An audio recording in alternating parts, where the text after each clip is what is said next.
it's like it makes, if I take it when I'm sitting inside, it's like the AC is working harder, but it's really just the sassafras is cooling you off. Hello and welcome to the Herbs with Rosalee podcast, a show exploring how herbs heal as medicine, as food, and through nature connection. I'm your host, Rosalee de la Forêt.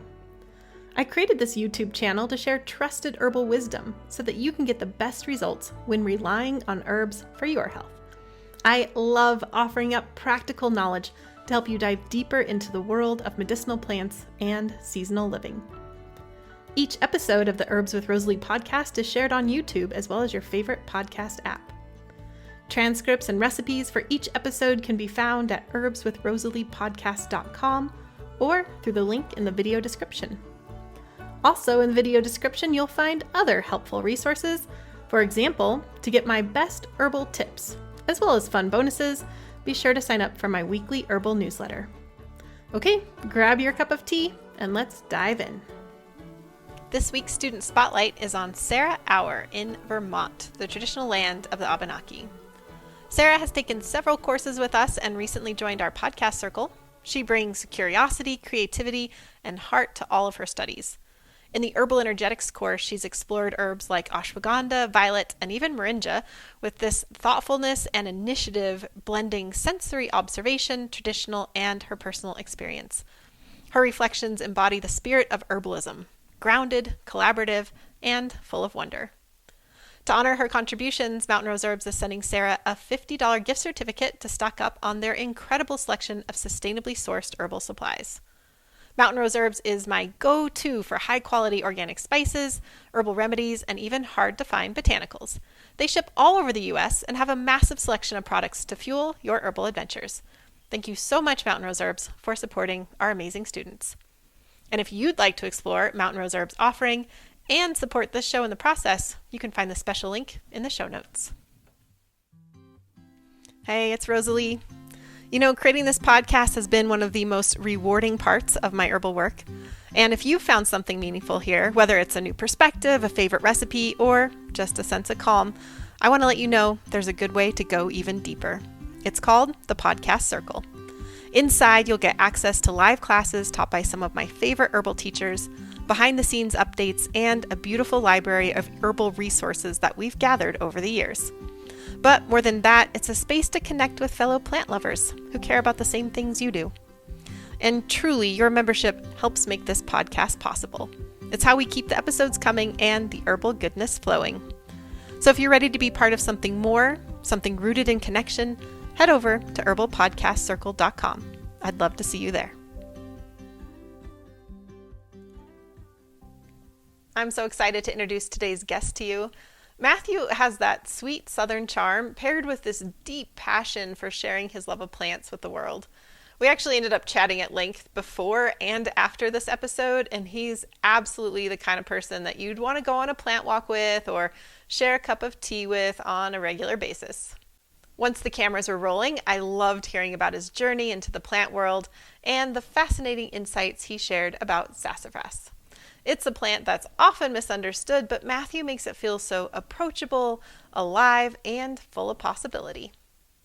For those of you who don't already know him, Matthew Hunter is the founder of Legacy Wilderness Academy, a school dedicated to teaching Southerners how to harvest clean food and natural medicine from local wild plants. Matthew has been foraging for over 10 years and is the creator of several online foraging courses, including Medicinal Plants of the Southeast and The Southerner's Guide to Foraging. He's currently on a mission to film every major edible and medicinal plant in the southeastern U.S. Matthew leads foraging walks in his local area in northeast Louisiana, where he lives with his wife, daughter, and son. Matthew, I'm so thrilled to have you on the show. Thanks for being here. Yeah, thank you so much for having me. Really excited. Yeah, I'm really excited too. We've already had like a little bit of a chat before I hit record. And after a while, I was like, oh yeah, we should probably hit record for everybody. But I felt like I could just chat with you for like another hour just for fun. So thanks for that. And and thanks for being on the show. I'm excited. I've been watching your YouTube videos. And so, I have that thing where I feel like I kind of know you. But I don't really. So I'm looking forward to getting to know you a bit better. And I would love to start about hearing more from you and the story of what has brought you to the plants and to us today. Sure. Yeah. Yeah, I have a kind of a funny story of how I got into plants. I actually got into plants because I didn't think they were interesting. And I'll Okay, explain. that's the first time I've heard that one. I know You know you're it's on an like herbal podcast, right? Because I know. No, it's funny.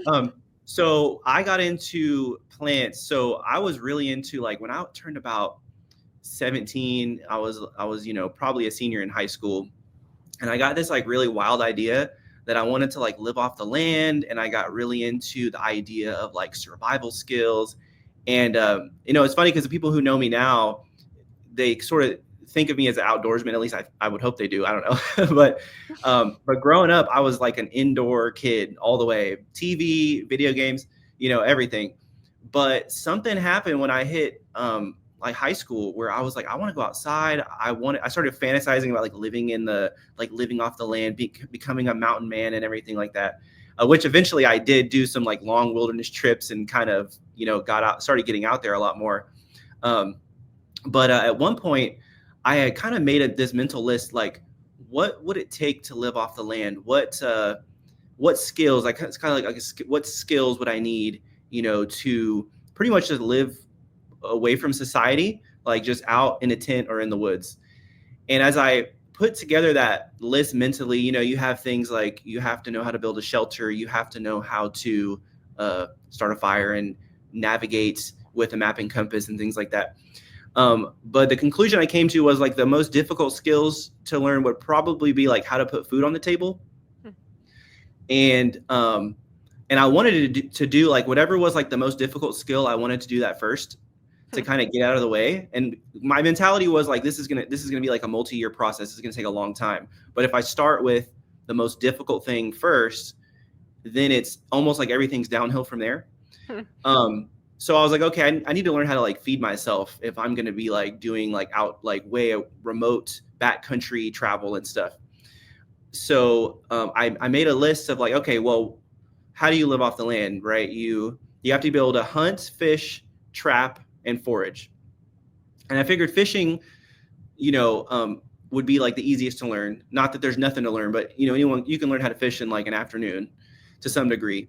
And then I figured hunting and trapping, I would want to learn animal track and sign because that's kind of like the foundation. Like you're not going to be able to really be a great hunter if you can't track, and you won't be able to trap anything if you're not a tracker first. And then there's foraging. So I said, okay, so the two like most difficult skills, probably like most like they would take me the longest amount of time to learn, were animal track and sign and foraging. And out of those two, I'll be 100% honest. Foraging sounded like the most tedious, like mind-numbing thing to learn. I was like, I had no interest in plants at all. But so I started, but I got serious and I was like, okay, like if I start with this, then everything will be downhill from here. Up until that point, and even until really today, I don't know if I had ever ran across a person like you grew up hearing like Native Americans were hunter gatherers, and that's about all. Like, well, okay, that's really all you know. But no one had ever really told me like this is you can eat this other than like picking blackberries or something. And so I started thinking,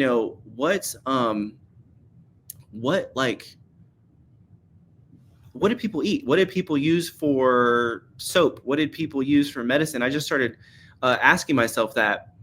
And as I started learning the plants, I started buying books and learning them. I had really almost no interest in it at first. But then once I started reading and I was like, people used to eat acorns. Oh, interesting. Like not only did people eat them, like they were like a major food that sustained a civilization virtually. And then you're just like, wow, that's amazing. Like, how come no one's ever told me that before? And then some other like, dandelion, you read about dandelion and you hear that like, oh, you mean people like brought it here on the Mayflower on purpose? And you mean that like it probably saved people's lives from nutritional deficiency and it's like packed full of, vitamins. And you read about like purslane or something. It's like a hated weed that's high in omega-3 fatty acids. And it was like plant after plant after plant. Every time you read about a plant, you're just like, why have I never heard of this? Like, what is going on? Like, how come I've went my whole life and like literally no one knows about these plants growing right under our feet? And that's when I caught the foraging bug and just started like really like getting into it. And for many years, I practiced and studied like wilderness survival skills, with plants always being kind of at the forefront, or like right there alongside all the other things I was learning. I was always interested in plants. And when I first started my business, I actually wanted to teach about wilderness survival.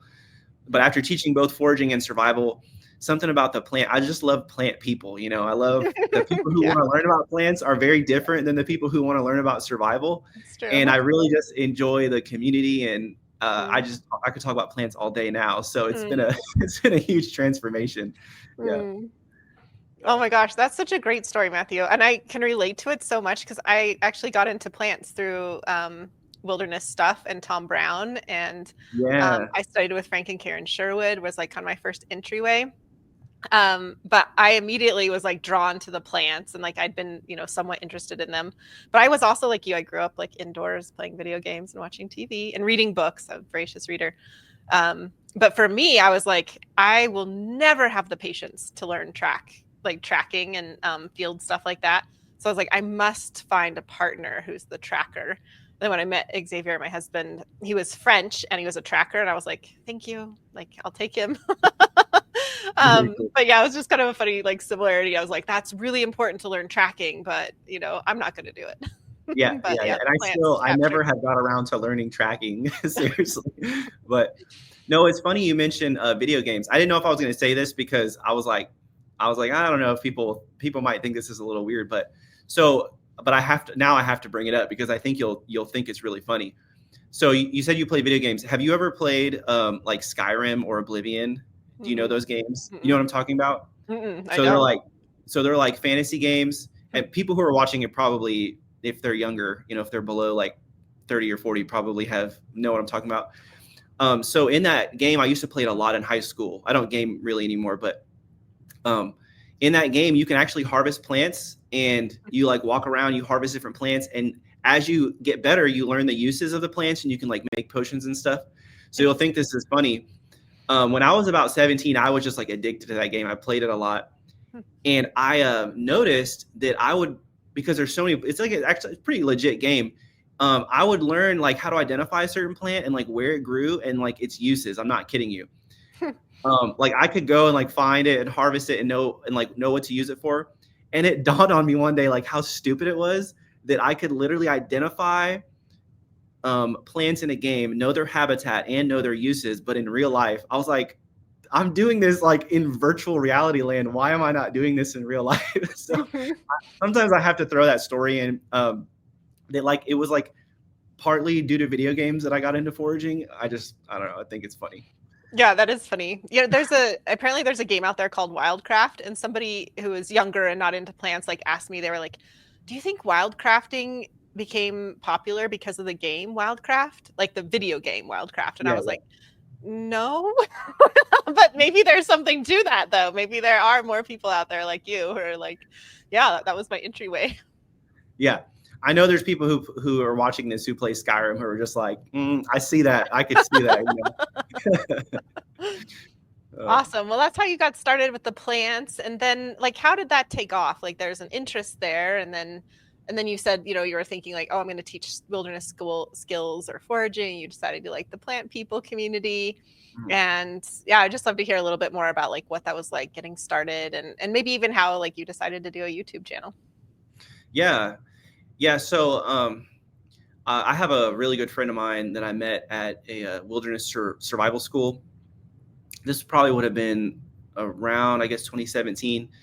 And I remember, talking about it with him, and we would say stuff like, I want to be a survival instructor, because we saw these survival instructors who were doing it full time.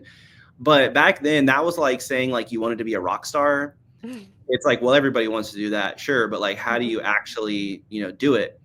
And I had really had like a desire to teach, because I guess I'm just kind of a natural teacher in the sense that like I have to force myself to shut up when I'm around people because I'll just talk about plants the whole time. And I started doing like little plant walks when I was in my early 20s, just like with friends and stuff.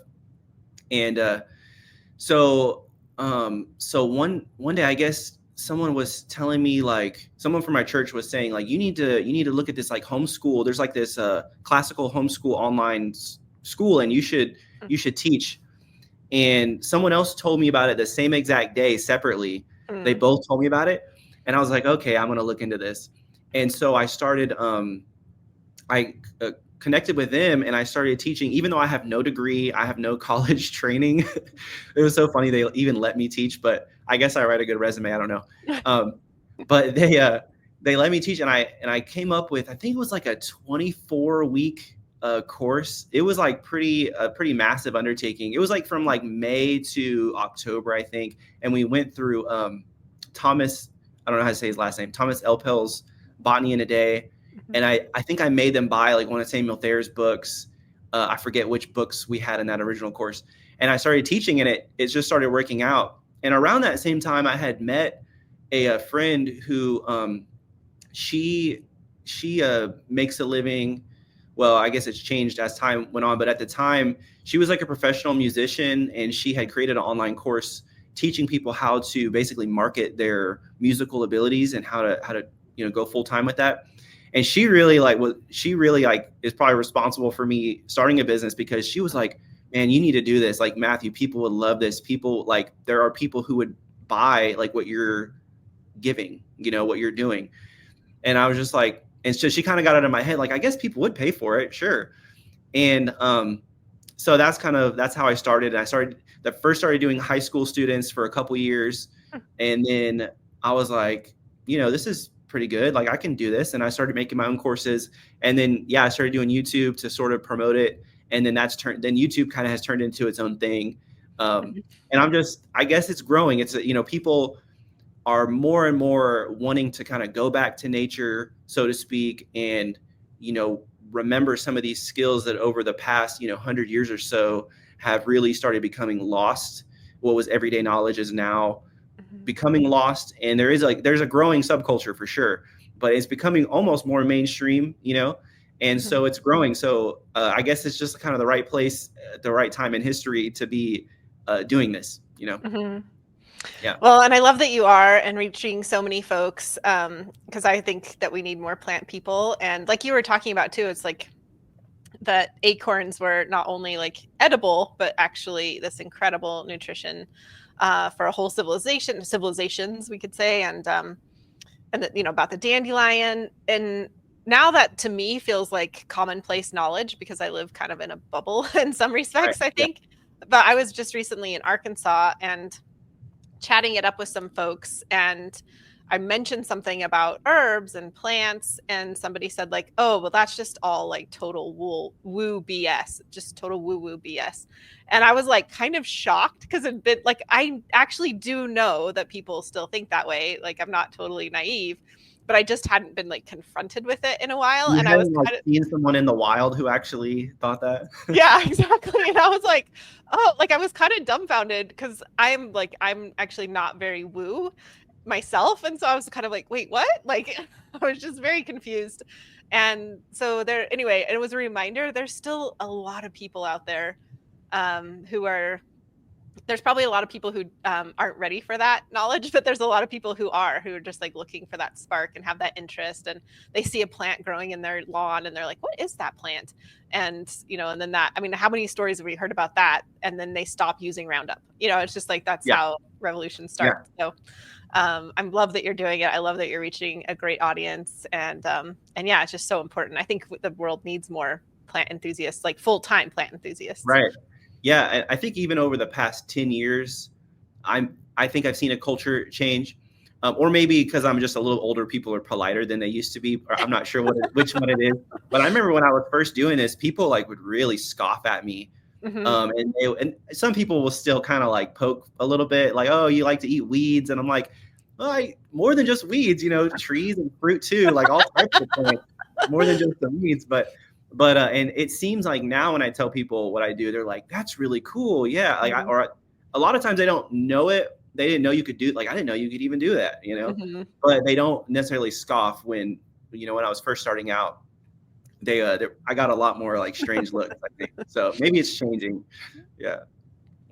Well, I'm really excited about the plant you chose, sassafras. This is not a plant I know well, because it doesn't grow here, but I was just hanging out with sassafras. So I was happy that I could identify it. And yeah, so it's kind of fun. Like I was just hanging out with sassafras. Now I get to hear about sassafras from you. So wherever you'd like to start, I'm excited to hear. Yeah.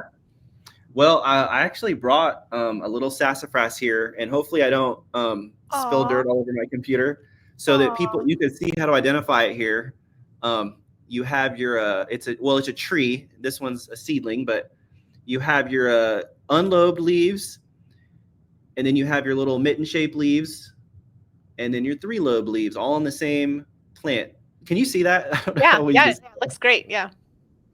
So I guess whenever we talk about sassafras, you kind of have to mention safety first, because people are going to be wondering about that. Mm-hmm.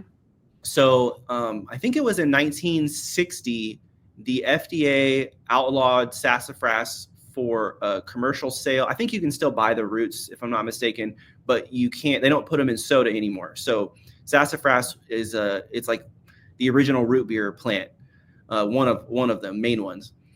And it was found in lab studies to cause cancer, liver cancer, in rats and mice.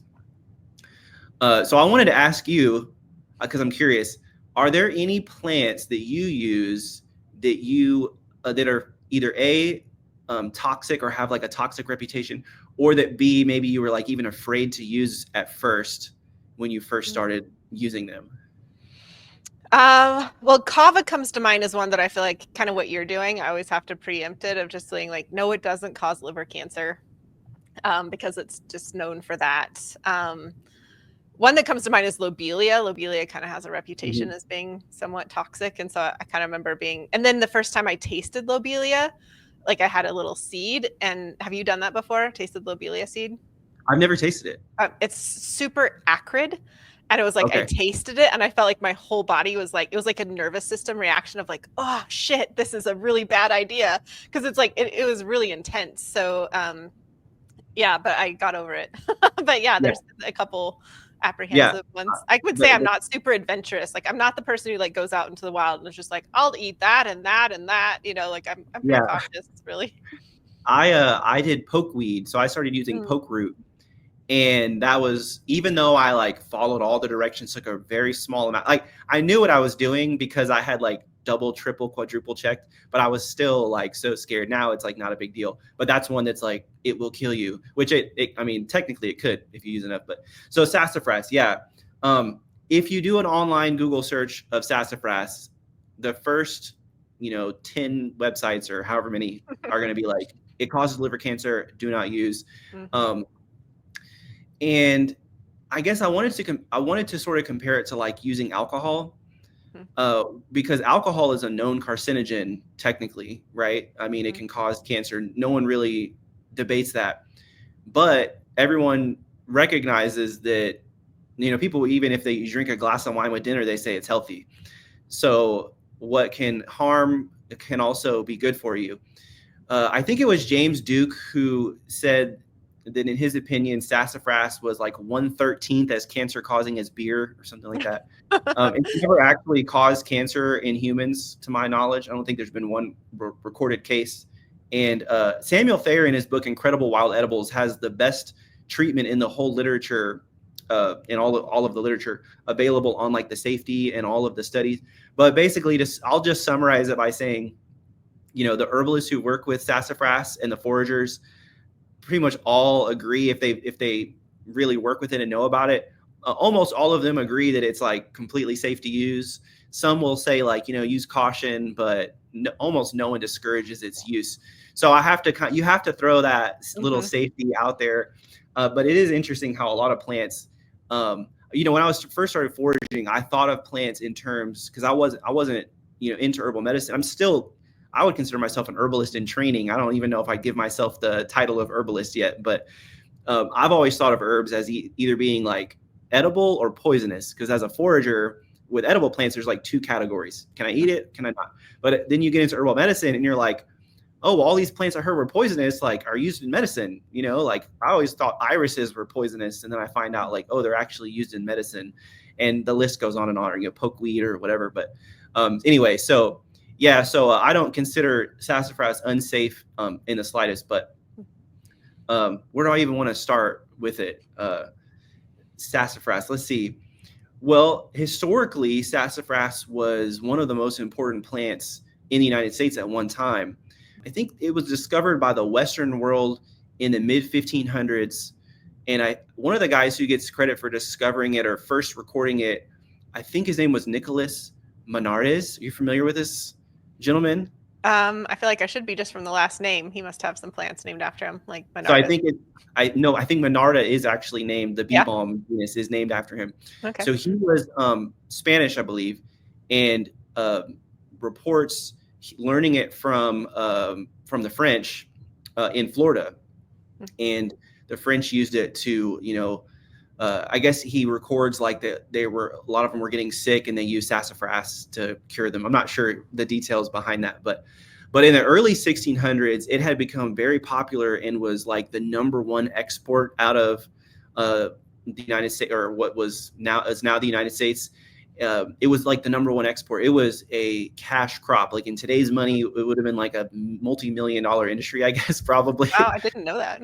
Yeah, it was like bigger than tobacco at one time. Like it was a Wow. major export. Eventually, I guess it went out of fashion, they say, because it had a reputation for curing syphilis. And so they say the more polite people stopped drinking it. They didn't want people to think they had syphilis. I don't know if that's really true, but that's like what the folklore kind of says. But anyway, yeah. Yeah. But no, it's always been a very popular herb in the folk tradition. The roots are what's used. And the leaves as well, but they're two very different medicines and foods. Really, they're foods as well as medicines. So the sassafras tree is like the tree of many smells. It's in the bay family. If you crush, and I'm not making this up. People think I'm making this up, but it's a 1-to-1. The leaves smell like Fruit Loops. I'm not kidding at all. Not always, but like especially when they're real young and just coming out. If you crush them, they smell just like Fruit Loops, almost identical. The twigs, if you scrape the twigs off and smell them, it smells like a lemon Pez candy, or like what are they called, like lemon drops or something. Then the roots are completely different, and they smell just like root beer. And so I guess the way I introduced it to a lot of people in Louisiana is that the leaves are they're actually a spice called filet. So most people have maybe heard the name sassafras, but are not too familiar with it, and I probably have not used it because of its whole thing in the 1960s, where pretty much like from that point on, people just like stopped using it. I think, a lot of people. But in Louisiana, they make gumbo, and so everyone knows filet gumbo, or a lot of people know filet gumbo, and probably even have a little jar of filet in their cabinet. But if you ask them, what is that? What is filet? They won't know what it is. But if you look at the back of the jar, all it is ground up powdered sassafras leaves. And so it's used as a thickener, like okra would be used as a thickener in gumbo. And so it's like the leaves are one of the most emulsient herbs that I know of. They're just like so packed full of mucilage. So I'll take the leaves and dry them, and I'll use them just like any demulcent. I've used them on the eyes. The historical books will say to use the pith, sassafras pith from the trunks, but I don't even know how to get a hold of that in today's world. The trees are so small, but yeah. So I'll use as a pith, and I'll use the leaves as a demulcent, and the roots. Man, they have so many uses. I'm trying to think. Oh, I thought of a few herbs to compare them to. So, have you ever used like yarrow before? It's my plant ally this year, actually. Oh, okay. Yeah. So you know how yarrow is, I haven't used it in a long time because it doesn't really grow where I'm at in the deep south. But it's kind of, I was thinking of like, how can I compare sassafras root? Like, what can I compare the roots to? So yarrow, they say is like a vasodilator. I'm not sure if that's correct, but they say it's like a blood thinner, kind of thins the blood, and it just kind of opens you up and feels like a cleansing kind of action. Have you ever got that when using yarrow? Absolutely. Yeah. It moves blood, and It opens the exterior, so it's often used to like encourage sweating. So it does have Right. like quite a like moving, dispersing quality to it. Right. Yeah. So I think the best plant I can compare it to as far as the way it makes me feel is yarrow Oh, because that's fascinating. Yeah. yeah, so it's a blood mover and a blood cleanser are like the two probably like if you had to summarize it in a quick sentence, that's sassafras. It's warming in the sense that it's packed full of like oils and it's spicy. Hmm. So it is a strong diaphoretic. If you make a infusion of the dried roots, you powder them up and you make an infusion. It's usually made as a decoction, but you boil off a lot of the volatile oils. If you make an infusion, it's like strongly diaphoretic, stronger than almost anything I've tried. It's like bone set level diaphoretic where it'll just induce like a sweat almost immediately if you drink it hot. But it's actually like it's almost not warming. And I was reading Matthew Wood's chapter on sassafras, and he says that it's so warming that it's like actually cooling. Hmm. And okay, it kind of like sounds backwards, but I guess you feel it. Like it's hard to describe sassafras, but it's easy to feel the effects when you take it. But I guess so it thins the blood, and I guess it's so good at just moving the blood outward, maybe that it's like disperses heat, so you actually feel cooled off when you take it. So I like to take it before like a working out in the heat or going for like a walk, and if it's hot outside, I'll take some sassafras. Or I think it's like it makes if I take it when I'm sitting inside, it's like the AC is working harder, but it's really just the sassafras is cooling you off. So let's talk about I guess how to use it. I'm not very good at describe. I feel like I'm not doing too great at describing its energetic properties. But Really? Are you kidding? No, this is great. No, that's fantastic. That's a very like so when we sweat, it cools us off, and so I got what you're saying exactly. It's like the sassafras is heating you up so much that you sweat, but then it's a secondary effect that the sweating then creates a cooling effect. So right. Absolutely, yeah. Yeah. So so it's a blood mover. It's a blood cleanser. And another one I wanted to sort of compare it to was, have you ever taken like a strong cup of nettle tea and you just feel better? Like you just feel like I feel healthier. You know, you got some nettle tea right now? Okay. So I've read that nettle is used for like sort of flushing out the joints from like for people who have gout. Kind of like flushes out the uric acid from what I read. Well, if you drink a strong cup of nettle tea, sometimes you can almost feel like it's like your joints. You didn't really notice your joints were kind of stuffy or inflamed until you drank it, and then once it goes away, you're like, oh, that kind of feels like some lubricant on my joints. You know, like someone just kind of oiled up your joints a little bit. Sassafras is very much like that. It gets the blood just moving, and you can really feel it. It's like a cooling action on the body, and people would use it as an energizer sort of. They say it make you feel younger, make you feel like you can work outside all day. But it was primarily used as a spring tonic. So, after a long winter, people eating a lot of fermented foods, a lot of dried foods, they just felt kind of like they just needed spring cleaning for the body, basically. So it's a spring tonic. It is considered a liver herb. So despite its reputation as being harmful to the liver, a lot of herbalists or the people who use, I say a lot of herbalists, not too many use it these days, but the people who do consider it very much a liver herb. I don't get the same effects as you would from like barberry or, yellow dock or some of those more well-known liver herbs, but certainly in a formula with other liver herbs, it's going to be really wonderful for that, like a general cleanser. Another thing that I've sort of experimented with it for is as like an adaptogen kind of. I wouldn't consider it an adaptogen on its own, but in a formula with other adaptogens, I don't think it has too much of an effect on the mind so much as it does the body. It's like energizing to the body. So it just makes you feel energized when you take it. And then it has been historically used for chronic rheumatism. So going back to like nettle, how it kind of flushes you out. I could totally see, I've never used it for that purpose, but I can feel it in my body. Like I don't have arthritis, but I feel like if I did, like it would feel better. Like, have you ever like had a long day where you're on your feet and then at the end of it, like the next day, your feet just feel kind of puffy and like the stagnant, like you just need some like to stretch or something. 30 drops of a sassafras tincture will just like dissipate all that, and it just gets the blood moving. So hopefully I'm describing it well. I'm more describing how it makes me feel than like that's fantastic. Yeah.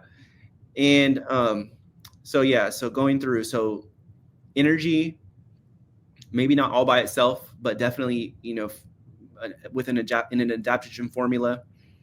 Fever would be one, diaphoretic. It is used probably for cold and flu to some extent.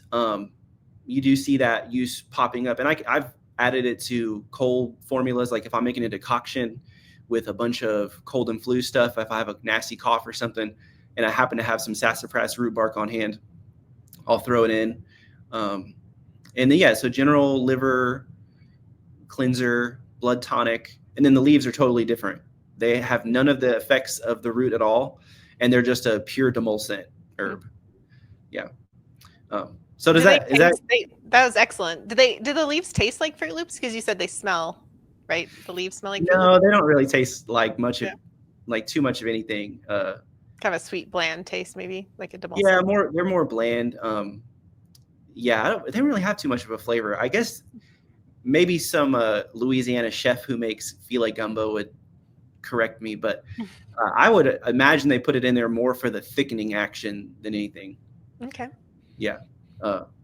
I'm curious about harvesting the root bark. Is that something like, can you do that and let the tree live, like harvesting like rootlets off the tree, or is it something like you have to take the tree out if you're harvesting the root bark? So with larger trees, you could. We don't really have large trees, sassafras trees in the South anymore. And that's another thing I wanted to talk about.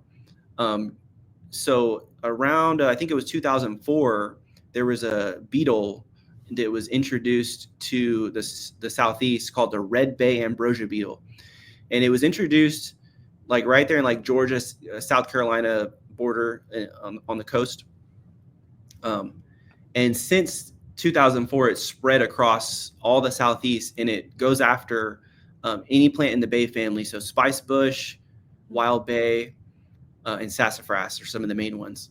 So all of the sassafras in the South is small, and but the thing about it is they're really aggressive by the roots. So when a large tree dies, it will send off suckers all around.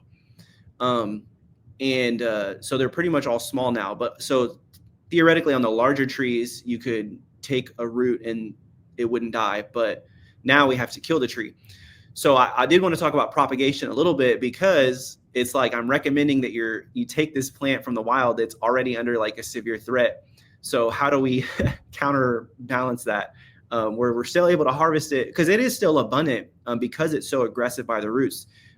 It has been able to still thrive in some areas, but you just don't see big trees. So one of the ways you can propagate sassafras is actually by cutting down one of the trees.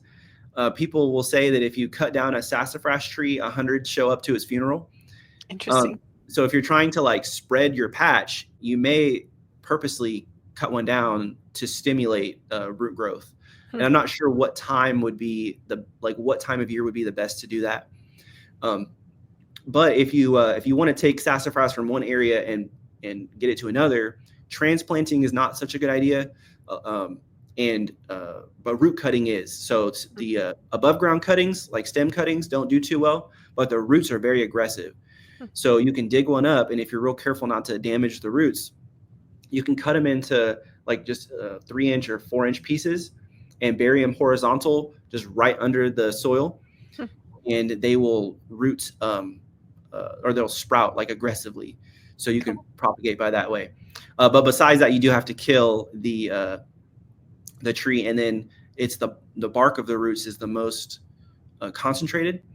So I shave off the larger roots. I'll shave off the bark with a knife and the root bark, and then the smaller roots I'll just split and let them dry that way. Yeah. Cool. Yeah. And it sounds like you talked about using them as a decoction and making a tincture with them as well. Mhm. Oh, and one thing I really want to try. Hmm. This was in Yule Gibbons' Stalking the Wild Asparagus. I have not tried this, but he says that the roots can be ground into a fine powder and used as a replacement for cinnamon Hmm. to cook with, because cinnamon's in the same family. I don't know if I mentioned that sassafras is in the bay family. Hmm.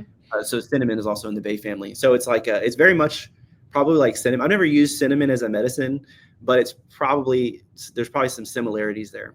Interesting. Yeah. Yeah. And you also shared a recipe with us for Sassafras Root Beer. And what I love about this recipe is that it's very accessible. Like, I feel like, if someone has access to sassafras root bark, this is not difficult. Like, anyone could do this. So would you share a little bit about the recipe? And yeah, I've never had sassafras root beer before, Sure. so I'm intrigued. Yeah. I purposely didn't put anything in there. I wanted to make it as simple as possible. But so I have these bottles here. I brought a little bottle to show you. These are little 16-ounce glass bottles, swing top. So that's what I used to make it. The first thing you have to do, so we're actually going to be doing, like, for this recipe, we do fermentation, where you buy yeast and then add it, and the yeast like eats the sugar and produces carbon dioxide and a little tiny bit of alcohol, and then it makes a carbonated soda. So the first thing you have to do is sterilize all your equipment. I was first learning how to do this and made a video on it, and I used bleach. And so I took a 5-gallon bucket of water and then added a little bit of bleach, chlorine, just regular chlorine bleach.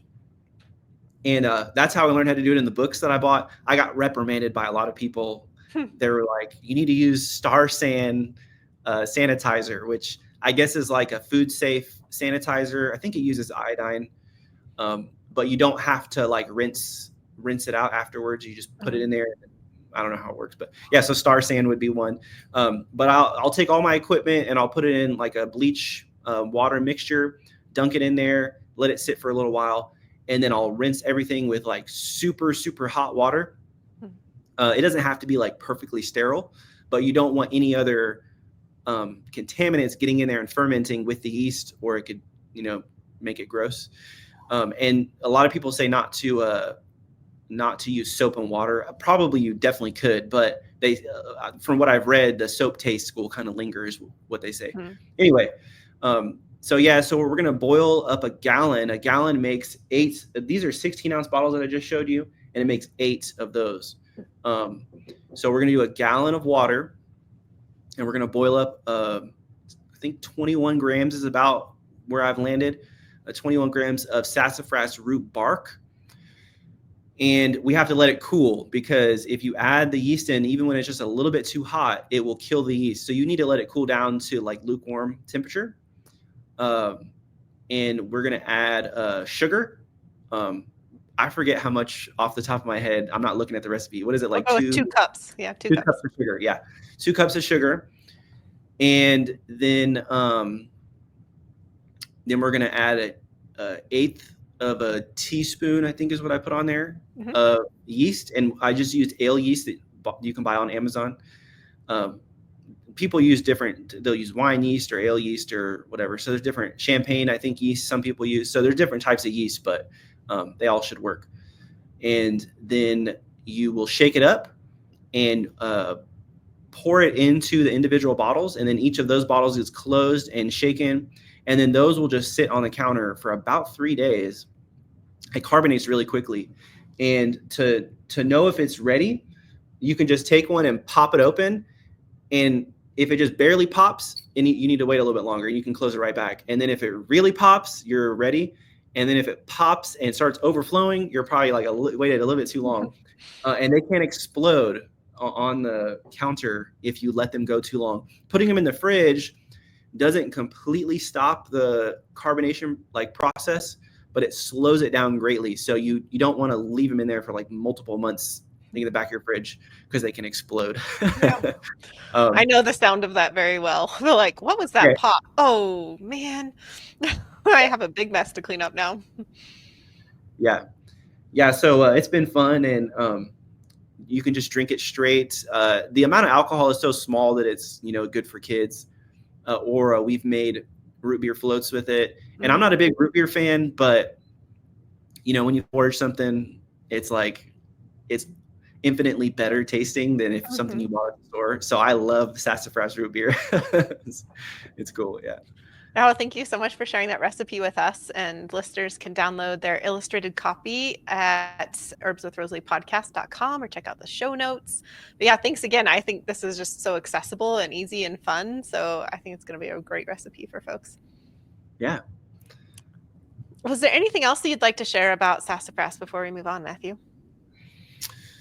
Oh, I was going to ask you one question because I know you're the one that asks questions, but I was like, I was asking my wife, I was like, should I ask her this question or this question? So can I ask you a question? Oh, let's try it. I think we have a little. Okay. I was going to ask you something along the lines of, what do you think is one of the most underrated herbs, or herb that's maybe not super well known that you think should be more well known? If you can't think of anything, then my second question would be, what is your favorite herb? So I wanted to give you a little backup option if you could. Thank you. That's very kind of you. Yeah, I'm not used to getting asked the questions on this show. Well, the first herb that came to mind was self-heal, prunella. Is, I think, a very underrated herb. I think I underrated it for a long time. So that one comes to mind. I think just the effects on the lymphatic system is really cool. The fact that it grows everywhere is so cool. I think there's a lot of promise there in terms of looking at how self-heal might be used for preventing or addressing estrogen dominant cancers. We don't have all the answers there yet, but I think there's some promise there that I wish would be looked into more. So that one comes to mind for sure. Yeah, another one that comes to mind is calamus, which is one that I've just recently fallen in love with. A couple years ago, I had two guests right in a row, Jim and Karen. Both chose calamus. It was kind of one of those things like how you said you were told about that homeschool program twice in a day. And you're like, okay, I'm paying attention. That was kind of the same thing. Like I had two guests right in a row choose calamus root, and I was like, okay, I'm paying attention. And that's been a really fun one to get to know as well. That again can be a little bit underrated, I think. So yeah, that's a great question. Is that what Jim McDonald said was like his favorite herb was calamus? I bet it's one of his favorite herbs. Like what I'd kind of known about it, I knew Jim liked it. And I was mainly familiar with it because when I hang out with Jim, he's often chewing on calamus root. And so, it's just, and that's been fun. He ended up sending me some of his calamus roots, just dried roots. And it's been fun. Like I've been doing that, just chewing on them as I go on a walk. It's kind of like clears the mind and just kind of heightens the senses and stuff. So yeah. So I don't know if he'd call it his favorite herb, if what he would call his favorite herb. That we'll have to have him on the show and ask him, I guess. But yeah. I wouldn't be surprised if that one was in his top 5 at least. Yeah, I thought I was reading an article where they had mentioned that it was like his favorite herb or something, but yeah, it makes sense. I wouldn't dispute it for sure. Yeah. All right. Well, thanks for putting me on the spot, Matthew. Appreciate it. Yeah. Well, I would love to talk a little bit more about your YouTube channel, and I know you have a mission there to document a lot of plants, and so I'd just love to hear just about your mission and kind of your process with your YouTube videos. So my channel is Legacy Wilderness Academy, and I say this at the beginning of almost all my videos. I say my mission, I'm not going to repeat the whole thing, but is basically to document every edible and medicinal plant in the South. So my area of focus is the coastal plain, which is it's like an ecoregion or sort of geographical province that ranges from like East Texas to the coastal Carolinas. And it's pretty much like the southern half of the Gulf Coast states, where it's like almost like a humid subtropical climate. We don't get a lot of hard freezes. Some years we barely would get we might get frost on the grass. So it's not quite tropical because it does have hard freezes, but it's also not like a mountain, or, it's like a lot more humid and hot than the Appalachian climate just north of us. But so the goal is really to, over time, be able to document all those plants in video form, I really try to do like an all-in-one package. So I'll have like like a quick like overview, and then how to identify it, its uses, and then how to prepare it. Because I noticed that people would always ask questions on the comments, like, he didn't like, how do you use it? What's the dosage? And I'm just like, okay, people ask this every time. So I'm just going to do, I'll make a tincture, like however many times I need to make a tincture in my video and explain like what, ethyl alcohol is or whatever. Like I will do it. So I just started making, making the medicine like right there in every video. And it's been relatively successful. I just like that it helps a lot of people. I get comments, hey, you helped me, like I don't take this medicine anymore. Like, I don't get those super often, or people are just like, love what you're doing. And people are super thankful. So I just, I like teaching my people in my region the plants, and it's been really wonderful to just see how thankful people are with every video. What year did you start doing it? Let's see. I've really been hitting it hard for like 2 years now. So I started the YouTube channel maybe 3 or 4 years ago, but wasn't very consistent. And I moved back to Louisiana about 2 years ago to the day almost. And before that, I was in Southern Arizona, and I did a lot of I was in Southern Arizona for like 5 years, and I had a whole course, and I had like this whole like brand and everything for the desert. Mm-hmm. And I pretty much scrapped it all because I just didn't want to confuse people and like keep talking. Like there was a certain point where after I moved to Louisiana where I was like, okay, I pretty much have to start over because the plants are just so different. Mm-hmm. And so I had a lot built up there, but I didn't want to confuse everybody and keep posting desert stuff. And it was like, where does he live? Does he live in the South or does he live in the desert? So I kind of scrapped a lot of that stuff. And I've been in the South now for 2 years. Mm-hmm. I'm going to ask a personal question. Like, I care about this answer. I'm curious, like, because in your videos, you do such a great job. You're so natural, and you just like, it feels like you just like, when I watch them, I really connect with you. You got the whole family involved. That's fun. Well, your daughter especially. And I'm curious, like, what your process was like. Did you have an awkward stage? Did you have a like, oh my God, there's a camera pointed at me stage? Like, have you seen yourself? I just need like encouragement that I'm going to get better. That's what I'm looking for. I'm probably still in my awkward stage, as maybe you've noticed just in this meeting together. No, not at all. Not at all, Matthew. This has been great.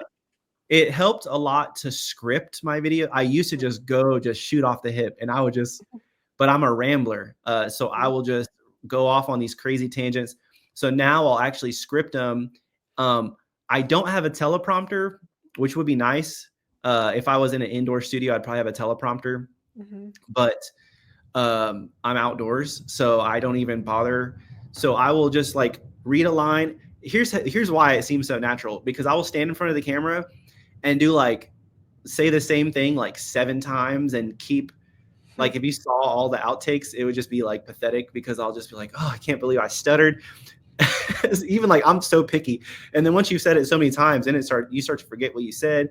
Yep. So I'll read like the next line, and then I'll say it, and then I'll like switch scenes. And so no, it's not easy for sure. It could be like, I'll film like a short, people see 15 minutes, but it may have taken me like 6 hours to film that footage or longer. Like it can be frustrating. So no, that was actually another question I had for you, of like, how much time goes into those videos? So you answered that.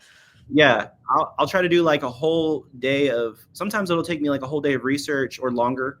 And I'll try to write the script out. I love research. Researching is one of my favorite things. I'll go to all these different resources, and I'll put like, here's what Rosalee said on her video, and I'll write it out like word for word, and then I'll put the next person here, and then I'll have like a big list of 2 pages of just all the different resources. And then I'll kind of, okay, what are the main points I want to get across? Like, what are the main uses? I don't want to leave people with like too many. Sometimes I do, but I try to like stick to like the main ones.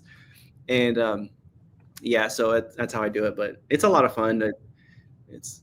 But it's also, yeah, I'm never out of the awkward stage. So good luck.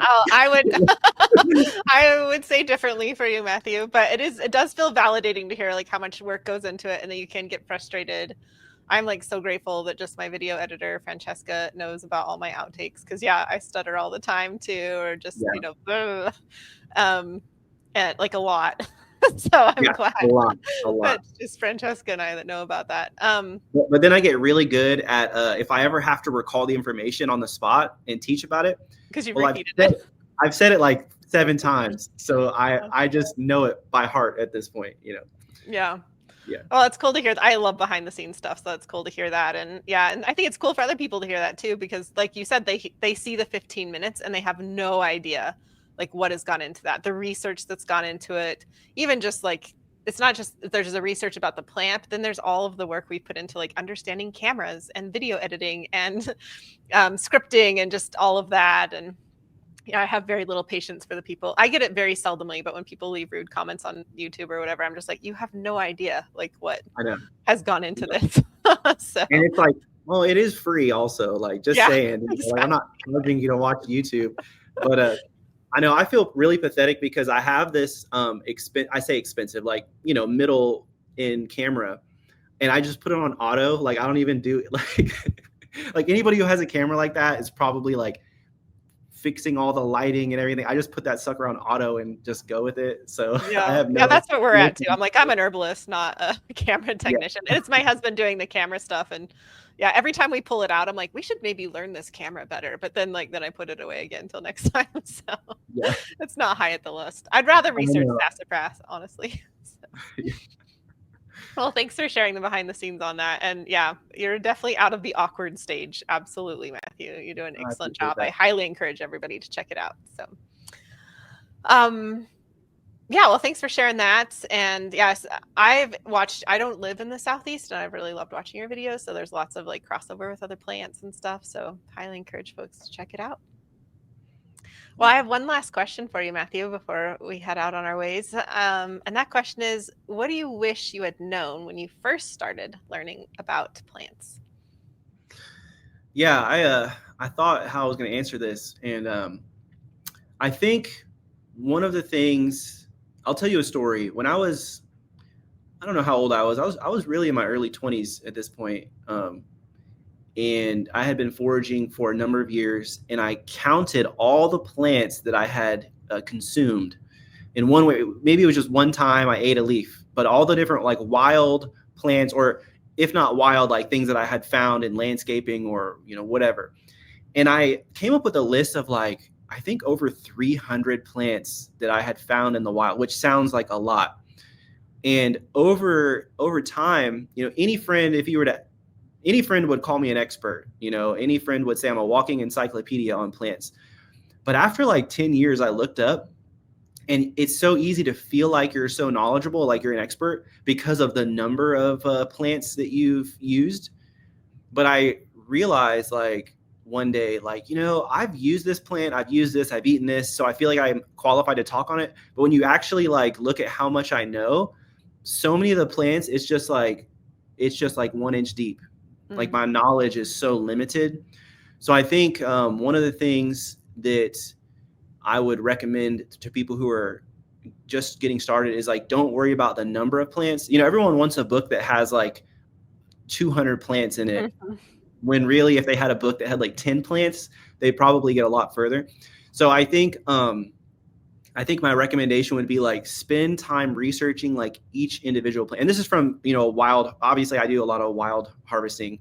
I actually try not to buy herbs. I'm like, that's just like a personal goal of mine, is like, I want to know, like, it goes back to like the survival aspect. Like I want to know like what grows near me. And like, I try to like exclude all else. I do buy plants, like herbs and stuff, but I try not to as much as I can. So, when you're foraging, it's like, there's so much to learn. Like you have the edible uses, like for sassafras, you could look at like, well, how do you make the filet powder?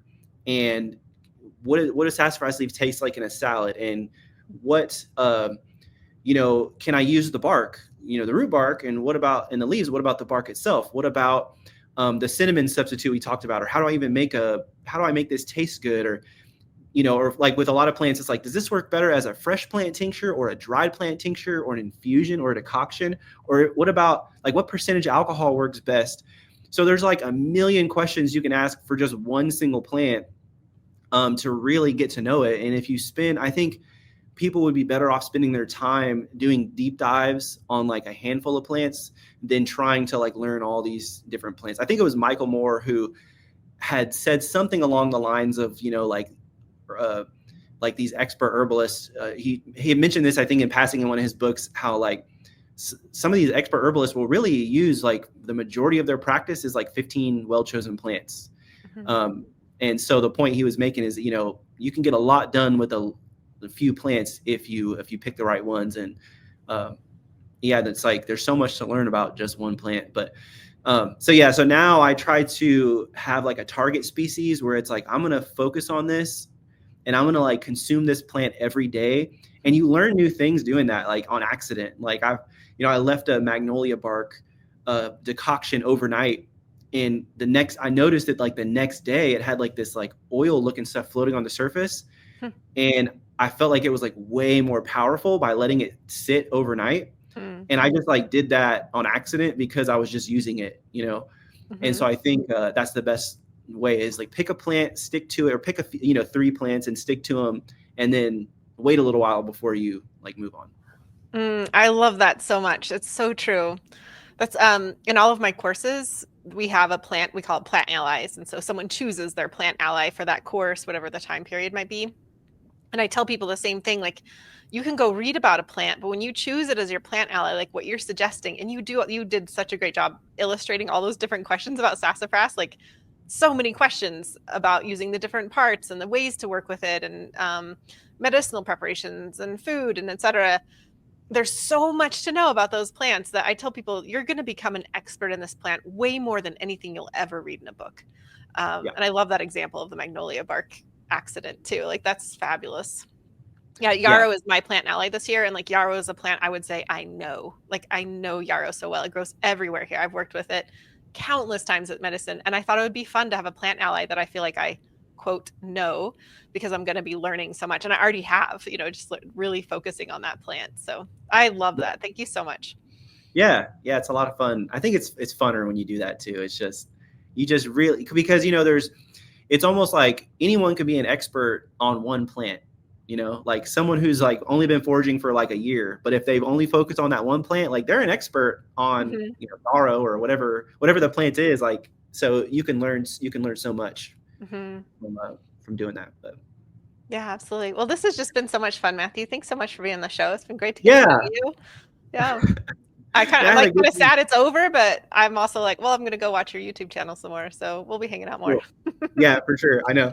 You said you feel like you already knew me. And I was like, I feel the same way because I've watched quite a few of your videos. I've been watching them for, I don't know how long now, probably over a year now, or at least. Oh, cool.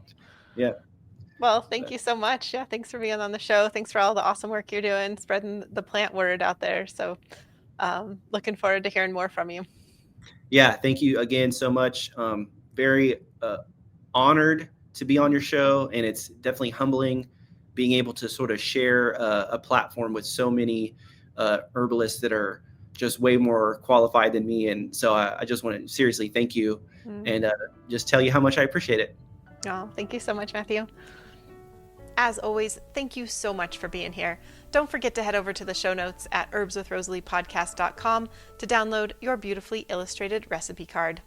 There you'll also be able to sign up for my newsletter, which is the best way to stay in touch with me. If you'd like to hear more from Matthew, definitely check out his YouTube channel, Legacy Wilderness Academy. If you'd like more herbal episodes to head your way, then one of the best ways to support this podcast is by subscribing on YouTube or your favorite podcast app. I deeply believe that this world needs more herbalists and plant-centered folks, and I'm so glad that you're here as part of this herbal community. Also, a big round of thanks to the people all over the world who make this podcast happen week to week. Emily Thomas Anderson is the project manager who oversees the entire podcast operation, from guest outreach to writing show notes and on and on. I often tell people, I just show up. Emily does most of the heavy lifting. Nicole Paul is the operator for the entire Herbs with Rosalee school and community. She keeps an eagle eye view on everything to ensure it's running smoothly. Francesca is our fabulous video and audio editor. She not only makes listening more pleasant, she also adds beauty to the YouTube videos with plant images and video overlays. Tatiana Rusakova is the botanical illustrator who creates gorgeous plant and recipe illustrations for us. I love them, and I know you love them. Once the illustration is ready, Jenny creates the recipe cards as well as the thumbnail images for YouTube. Alex is our behind-the-scenes tech support and social media manager, and Karen and Emily are our student services coordinators and community support.